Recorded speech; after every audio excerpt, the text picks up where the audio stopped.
મારું નામ ડોક્ટર યેશા ચોકસી છે.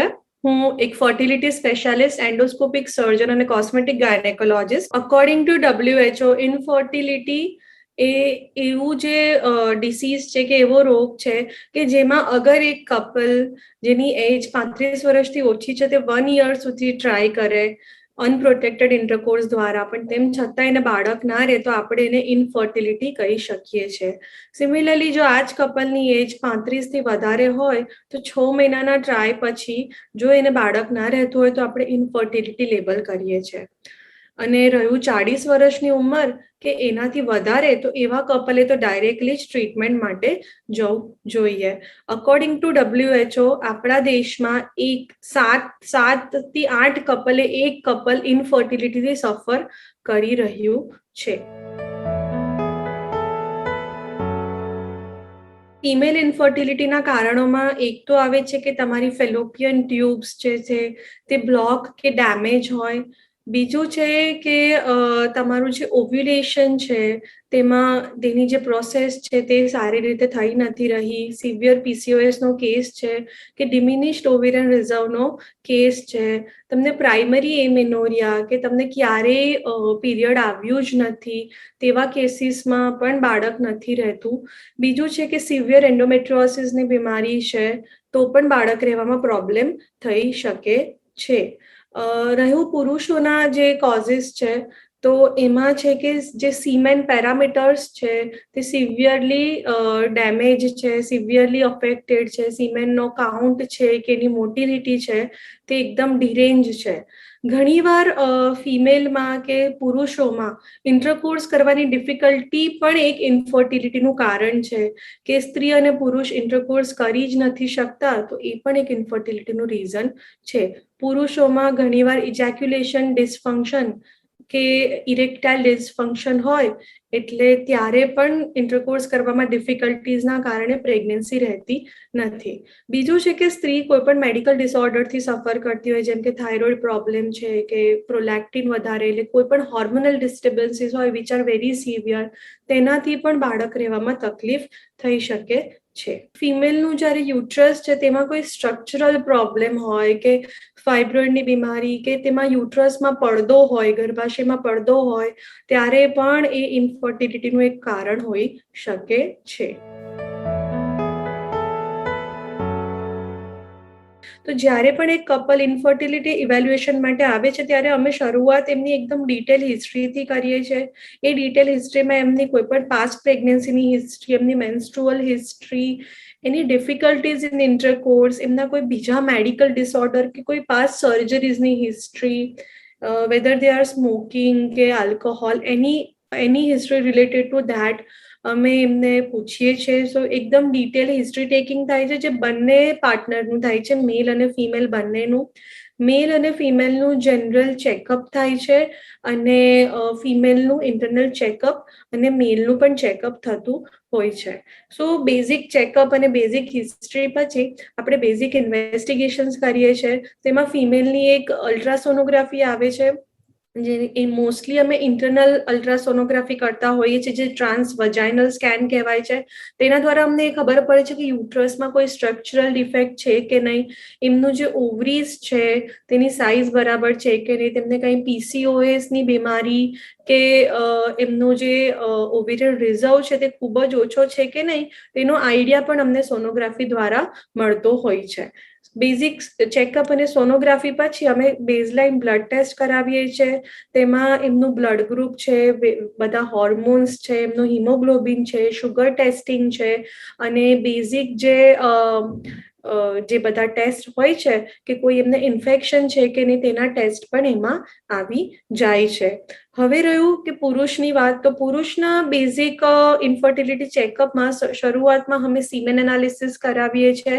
સીમેન એનાલિસિસ માટે પુરુષે માસ્ટરબેશન દ્વારા સીમેન આપવાનું હોય છે લેબોરેટરીમાં, અને એમાં એટલીસ્ટ 2 to 7 ડેઝનો ગેપ હોવો જોઈએ. લાસ્ટ ટાઈમ ઇન્ટરકોર્સ કર્યો હોય કે લાસ્ટ ટાઈમ માસ્ટરબેશન કરીને સીમેન ઇજેક્યુલેટ કર્યું હોય એનાથી અને જ્યારે ટેસ્ટ કરાવે તેમાં એટલો ગેપ હોવો જોઈએ. અને એ જે સીમેન એનાલિસિસ છે તેમાં સ્પર્મનો જે કાઉન્ટ છે, એની મોટિલિટી છે, એની મોર્ફોલોજી એટલે કે સ્પર્મ દેખાવે કેવા છે એનું બેઝિક ચેકઅપ થાય છે.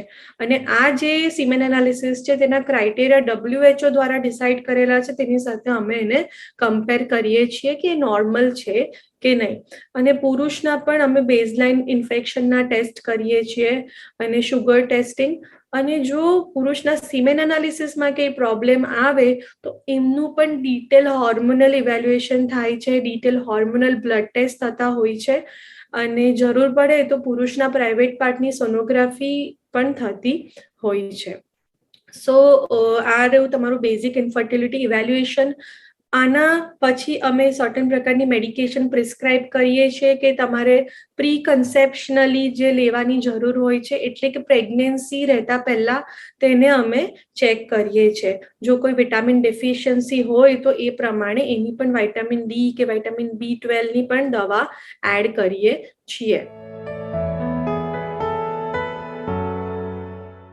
ઇન્ફર્ટિલિટીની બહુ જ બધી ટ્રીટમેન્ટ્સ અવેલેબલ છે.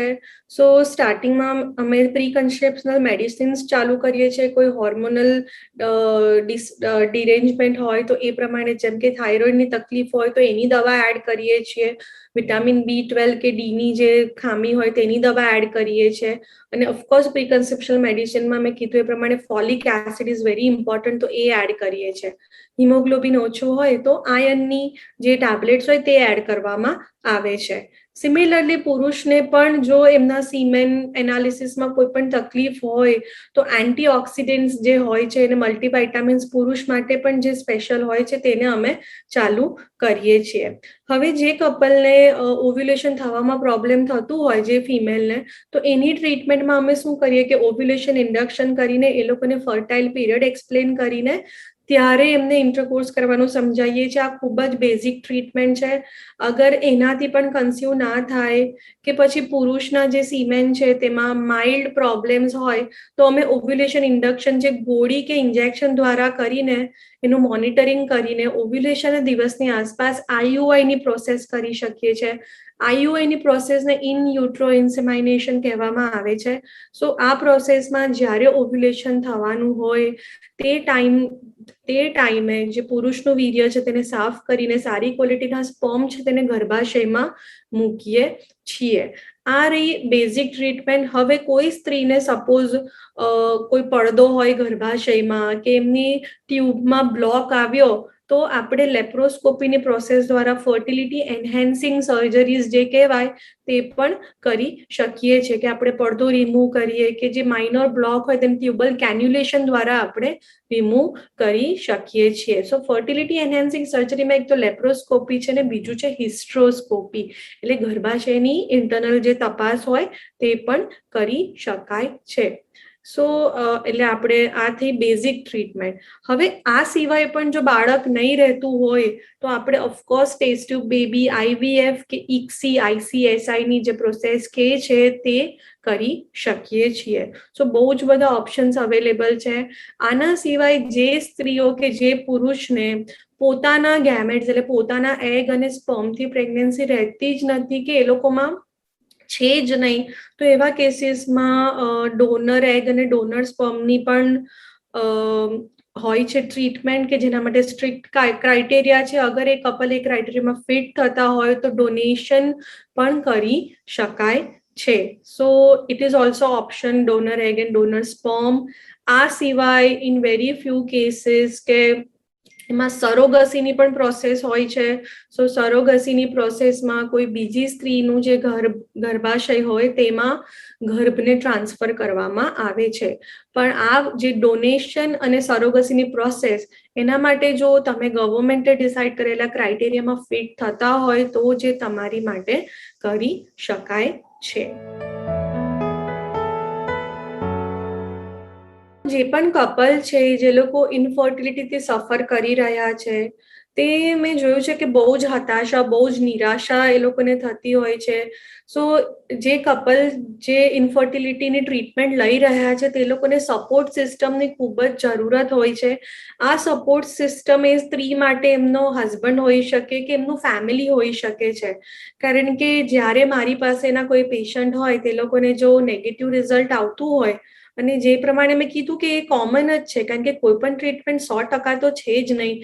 સો સૌથી પહેલા તો ટ્રીટમેન્ટ ચાલુ કરતી વખતે તમારે એક્સેપ્ટ કરવું જરૂરી છે કે કોઈ પણ ટ્રીટમેન્ટના રિઝલ્ટ 100% નથી આવતા. તો તમને જે એની સાથે એસોસિએટેડ નિરાશા છે તે આઈ થિંક ઓછી થાય. બરાબર. મોસ્ટ ઓફ ધી કપલને એવું લાગે છે કે એમની આઈડેન્ટિટી જ આ જે પ્રોસેસ છે તેમાં ખોવાઈ ગઈ છે. સો હું એ લોકોને બહુ જ એવી રીતે રિક્વેસ્ટ કરું કે પ્લીઝ તમારું આઈડેન્ટિટી લૂઝ ના કરો. તમને જે વસ્તુઓ ગમતી હોય, કે મ્યુઝિક ગમે છે, કે બુક્સ ગમે છે, કે જે પણ વસ્તુ તમને ગમતી હોય છે, પ્લીઝ તમે એ બધું જ કન્ટિન્યુ રાખો. બિકોઝ બાળક રહેવું એ જ કઈ લાઈફનો ગોલ નથી હોતો. સો આઈ વુડ સ્ટ્રોંગલી સજેસ્ટ કે તમે નિરાશા અને positive attitude is very important, કે જેનાથી જે આ મેન્ટલ જે ડિપ્રેશન્સ ને બધું જે હોય છે તે તમને ઓછું થાય. અને ઓફકોર્સ જો તમને ડિપ્રેશન હોય કે જે આ બધા ઉપાયો કરવા છતાં પણ તમે એને કંટ્રોલ નથી કરી શકતા અને તમને ખૂબ જ ડિપ્રેશન ફીલ થાય છે, તો હેલ્પ અવેલેબલ હોય છે. There are counsellors available, there are doctors available, કે જે ઇનફર્ટિલિટીની જે કપલ હોય છે તેને કાઉન્સેલિંગ કરીને કે દવા દ્વારા હેલ્પ કરી શકે છે. સો આઈ વુડ, મારો મેસેજ એ રહેશે કે તમે પ્લીઝ એકલા ના ફીલ કરો. You ask for help. You don't lose your identity in the journey, because this is not the ultimate goal of your life. Life is much more than is in like than just having a baby. સો અને please tell your doctor કે તમને આવું કઈ ખૂબ જ depression કે હતાશા થઈ રહી છે, તો તમારા ડોક્ટર પણ તમને હેલ્પ કરી શકે છે.